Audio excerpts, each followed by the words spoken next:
Hello বন্ধুরা, কেমন আছো তোমরা সকলে? আশা করছি তোমরা সকলেই ভালো আছো। আর আজকে বানাবো দোকানের মতো পাও ভাজি।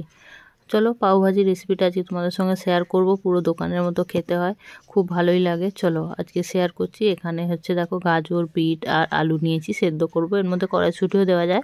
কড়াইশুঁটিটা আমার কাছে ছিল না বলে ওই জন্য দিইনি, দিলেও ভালো লাগে। ওটা শুধু স্কিপ করে গেছি। সমস্ত কিছু দিয়ে এর মধ্যে প্রেসারের মধ্যে একটু সেদ্ধ করে নেব, মানে কিছুটা হাফ বয়েল মতনই করে নেব। একটু সেদ্ধ করে নিলে ভালো হয়। আবার সেদ্ধ না করলে না ভালো মানে খেতেও হয় না, আর অনেকটা সময়ও লেগে যায়, আর খুব তাড়াতাড়ি হয়ে যায়। আর এর মধ্যে নুন আর পাওভাজি মশলা দিয়ে আর অল্প পরিমাণে জল দিয়ে সেদ্ধ করবো। খুব বেশি জল দেবে না, অল্প পরিমাণে জল দিয়ে সেদ্ধ করব। আর গ্যাসের ফ্লেমটা একটু আস্তে করে দিয়েই প্রেসারের সিটিটা দিতে হবে, যাতে ভালোভাবে সেদ্ধ হয়। কারণ পরিমাণ মতো জল তো খুব অনেকটা দিইনি, অল্প একটু জল দিয়েছি। ওই জন্য একটু আস্তে করে দিয়ে আর সেদ্ধটা করলে খুব ভালো সেদ্ধ হবে, আর মশলাটা সবের মধ্যে মিক্স হয়ে যাবে। চলো, প্রেসার তো সেদ্ধ হয়ে গেছে, সিটি পড়ে গেছে, বন্ধ করে দিয়েছি। আর এখানে আমি কড়াই বসিয়ে দিয়েছি। কড়াইতে অল্প করে তেল দিয়েছি, দেখো সাদা তেল। তার মধ্যে একটু বেশি পরিমাণে একটু বাটার দেবো। বেশিটা বাটার দিয়েই হবে, শুধু বাটারটা দিলে কী হলো তো পুরো ধোঁয়া হয়ে আর উড়ে যেত। আর এখানে ক্যাপসিকাম, পেঁয়াজ, কাঁচা লঙ্কা, ধনে পাতা আর টমেটোটা সেদ্ধ করে নিলে ভালো হতো, ভুলে গেছিলাম বলে ওই জন্যে। আর এখানে ক্যাপসিকাম আর পেঁয়াজটা একটু ভালো করে ভেজে নেবো। ভেজে নেবো বলতে মানে পুরো ভাজা ভাজা করবো না, একটু কালারটা শুধু চেঞ্জ হবে, ওই রকমই করতে হবে যাতে মুখে লাগে। ওই জন্যে হালকা হালকা করে ভেজে নিতে হবে, যাতে কালারটা একটু চেঞ্জ হয়, কাঁচা ভাবটা চলে যায়। এর মধ্যে কিন্তু আমি এখন নুন টুন কিছু দেবো না, একটুখানি হালকা হালকা ভাজা হয়ে গেলে তার মধ্যে সমস্ত মশলাগুলো দেবো। এখন হালকা হালকা করে একটু ভেজে নিতে হবে।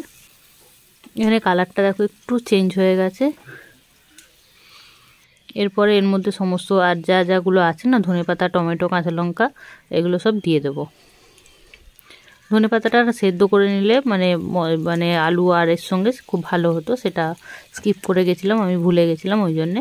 আর সবসময় তো এইসব জিনিস বানানো হয় না, এই জন্যে ভুলে গেছিলাম। আর এর মধ্যে কিন্তু আমি অল্প পরিমাণেই নুন দিলাম, শুধু এগুলো যাতে নরম হয়ে যায়, টমেটোটা একটু নরম যাতে হয়ে যায় তার জন্যই নুনটা দিলাম। আর আমি তো নুন দিয়ে সেদ্ধ করেছিলাম, একটু বুঝে নুন দিতে হবে, নইলে নুন বেশি হয়ে যাবে। আর এর মধ্যে দিয়ে দিলাম একটু কাসুরি মেথি, পরিমাণ মতো লঙ্কা, কালারের জন্য একটু লঙ্কা দিলাম, আর একটু যাতে ঝাল ঝাল লাগে তার জন্যও লঙ্কাটা দিতে হবে। কাঁচা লঙ্কা দিয়েছি, খুব বেশি লঙ্কা দিইনি। আর অল্প একটু কালারের জন্য হলুদ গুঁড়ো দিলাম। আর এগুলো খুব ভালো করে একটু ভেজে নেবো, আর একটু যাতে নরম হয়ে যায়, টমেটোটা একটু যাতে নরম হয়ে যায়। আর চলো ওদিকে প্রেসারটা ততক্ষণে খুলে নিই, দেখি সেদ্ধ হয়েছে কি না। আর এখানে দেখো ভালোভাবেই সেদ্ধ হয়ে গেছে, কালারটা দেখেই বুঝতে পারছো। বিটের কালারটা একদম রেড হয়ে গেছে, যখন ধুলাম তখনও রেড রেড হয়েছে। আর দেখো কালারটাও খুব সুন্দর হয়েছে। আর এর মধ্যে আমি আরও একটু দিলাম পাওভাজি মশলা। একবার তো পাওভাজি মশলা দিয়ে সেদ্ধ করেছি, আরও একটু পাওভাজি মশলা দিলাম। দেওয়ার পর এখানে আমি সমস্ত যে সেদ্ধ করা সবজিগুলো রেখেছিলাম সেগুলো দেব। তার আগে একটুখানি জল দিয়ে এটা একটুখানি আমি নরম করে নেব। টমেটোটা যেহেতু সেদ্ধ করা হয়নি না, টমেটোটা মনে হচ্ছে একটু তাকিয়ে রয়েছে, ওই জন্য একটুখানি জল দিলাম। দেখো অনেকটাই হয়ে গেছে। আর এখানে সবজিগুলো দিয়ে দিলাম। সবজিগুলো আমি একটু আলু পটাটো ম্যাশার যেটা থাকে না, ওই ম্যাশারটা দিয়ে একটুখানি এগুলো ম্যাশ করে নেবো, নইলে কিন্তু ভালো হবে না। ম্যাশার দিয়ে ম্যাশ করে নেবো। আর যদি যাদের কাছে যেগুলো থাকবে না ম্যাশার, তারা কিন্তু মানে ওই ডাব্বুর মতো হাতাগুলো থাকে সেটা দিয়েও ম্যাশ করতে পারো, বা আগে দিয়ে সেদ্ধ করে নিয়ে একটু ঠান্ডা করে ম্যাশ করে নিতে পারো। হাত দিয়ে করলেও হবে, আর হাতা দিয়ে যা দিয়ে যেতে সুবিধা হবে সেটা দিয়ে করো। আমার কাছে ম্যাশারটা ছিল বলে এই ম্যাশার দিয়ে খুব ভালো করে কড়াইয়ের মধ্যেই করে নিয়েছি। এদিকে ওটা হতেও রইলো আর ম্যাশও করা হয়ে গেল। দেখো খুব ভালো করে ম্যাশ হয়ে গেছে, খুব সুন্দর লাগছে দেখতে, খেতেও কিন্তু খুব সুন্দর হয়েছিল। আর আমার এখানে রেডি হয়ে গেছে, অলমোস্ট রেডি হয়ে গেছে। নামাবার আগে একটুখানি বাটার দিয়ে দেবো, ব্যাস কমপ্লিট। আর এর মধ্যে অল্প একটু লেবু দিলাম, অর্ধেক লেবুটা দিলাম, মানে খেতে ভালো হবে তার জন্যই লেবুটা দেওয়া। আর একটুখানি শুকনো শুকনো হলেই নামিয়ে নেবো।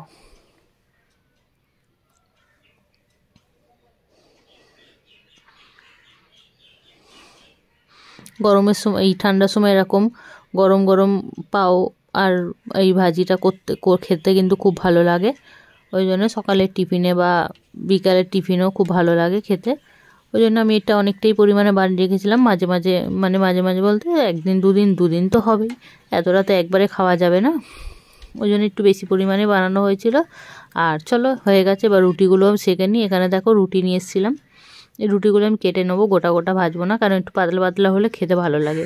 ওই জন্য এগুলো বাটার দিয়ে একটু সেঁকে নেবো, ব্যাস আমার আজকের রেসিপি রেডি হয়ে যাবে। আর এরমভাবে ঘরে একবার ট্রাই করে দেখো। আর যারা এখনও ট্রাই করবে তারা কিন্তু আমাকে কমেন্টে জানিও কেমন খেতে হয়েছিল।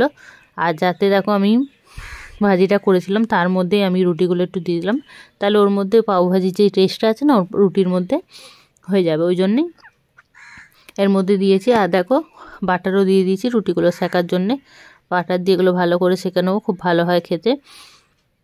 অনেকে পাউভাজি মশলা দিয়ে রুটিগুলো করে, আমি করিনি। আমি যেটা ভাজিটা করেছিলাম সেই করার মধ্যে এটা দিয়ে, ওগুলো এরকমই করে, দোকানেও এরকমই করে, আমি তার জন্য এরকমভাবেই করেছিলাম। আর রুটিটাও খুব টেস্টি হয়ে যায়। আর দেখো আমার রেডি হয়ে গেছে, খেতেও খুব সুন্দর হয়েছিল। তোমরা একবার বাড়িতে ট্রাই করো। ভিডিওটা ভালো লাগলে অবশ্যই একটা লাইক দিও, ফলো করো। Thank you for watching.